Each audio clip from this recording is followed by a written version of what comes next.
Did you all know that you can do frequency separation in Paintshop Pro? There's several ways to do it.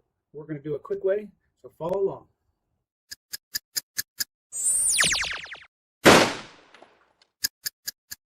First thing we're going to do is we're going to come over to background image and go ahead and duplicate it. By the way, when you do that, you can go ahead and hit record button up here if you want to make your own script for this. So now that we have this done, we can either blur it now, or we can do it after we invert it to a negative image.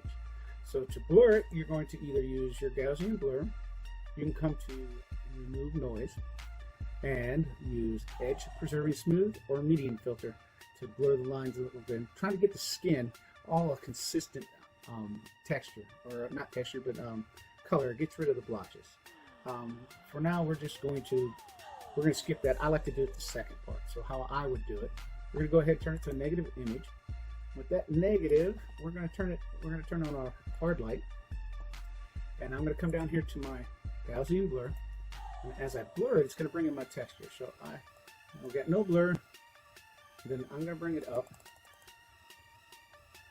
until it feels like the skin texture is right to me.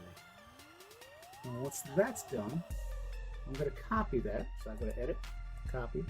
I'm going to paste it as a new image. So to do this, you can't do it in the same project. You have to start another image. So I'm going to take the one in my original project. I'm going to turn that off. So that's my original. Go ahead and duplicate this so I have a blur layer. Now over here, this second image we started, we're going to come to Image, down to Arithmetic. We've got the image that we just created, the one you can see in the background. We have the one project we started on. We're going to hit Add. We're going to make sure all channels are used. The division is 2. Our bias is 0. Now you can go plus or minus up to 128. The idea is to get it a neutral gray when it comes out. And hit OK. I do have pretty much neutral gray just to make sure I don't have any color in there. I'm going to go ahead down here to Hue and Saturation. I'm going to find Hue, Saturation, and Lightness. And I'm going to make sure this is pulled all the way down so there's no color in there at all. With that done, I can drag it back into my original. And I'm going to turn that to hard light like we had originally. And now we have texture. So I turn that off, softer, got more defined texture. So we're going to go ahead and duplicate that. And just so I know that I have good texture, I'm going to select both of them. I'm going to merge the selected. Now I have one, make sure. So that's my skin tones, that's my wrinkles, that's my hair. Anything I want sharp. Okay? And so I'm going to turn that to hard light.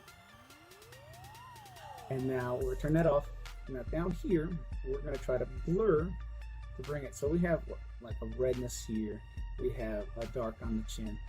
And we can go through individually. Let's see, add it.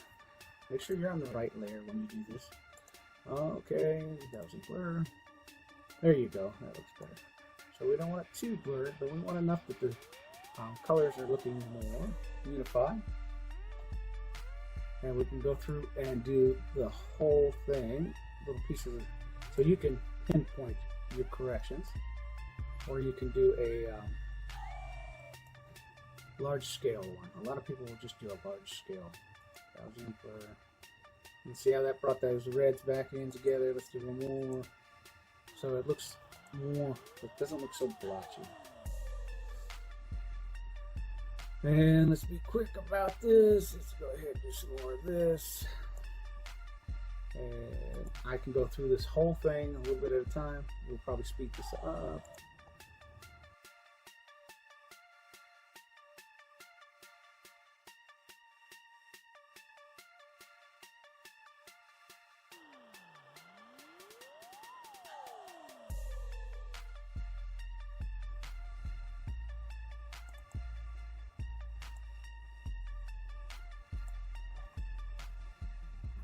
Turn that back on.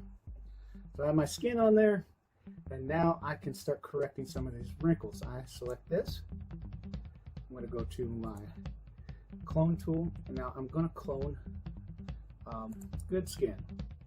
So I figure right here is pretty good skin, so I've got changing the skin, and it's softening these these wrinkles. Try to do similar skin textures.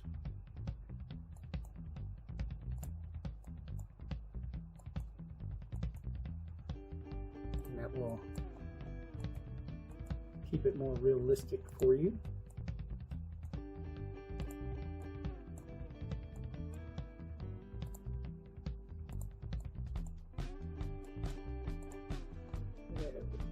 Bring these up, get rid of those crow's feet, as some people would refer to them as. And we're going to take out one or two of these extra deep lines.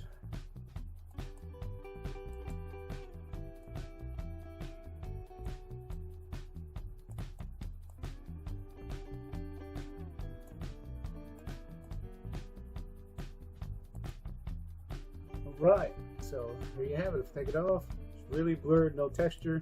Here we add our texture back in. If I group these and make one group, I can turn them on and off so I can see before and after. So we started with this one.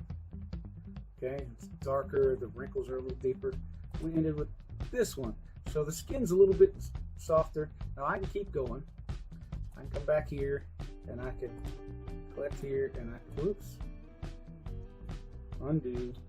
I'm on you. I make sure you're select, use this layer only, and I come through here and soften these wrinkles here, soften this wrinkle here,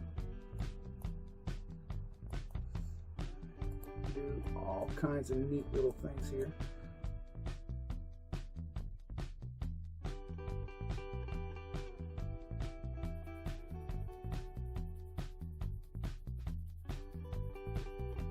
And let's go back up here. And so we've got rid of that right here. These are soft. We still have texture in the skin, and if I don't like this texture, I can just bring it down. Now another thing I can do here, say I don't want to mess with the background, I can, because it's in a group, I can mask this group out. I'm gonna hide all and come over here to my paintbrush, and I'm going to make sure my material's on white,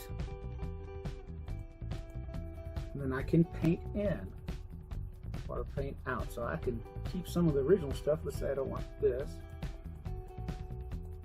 or these, but I can keep the rest of it. So it gives me more control here on some of these. Definitely here of all this.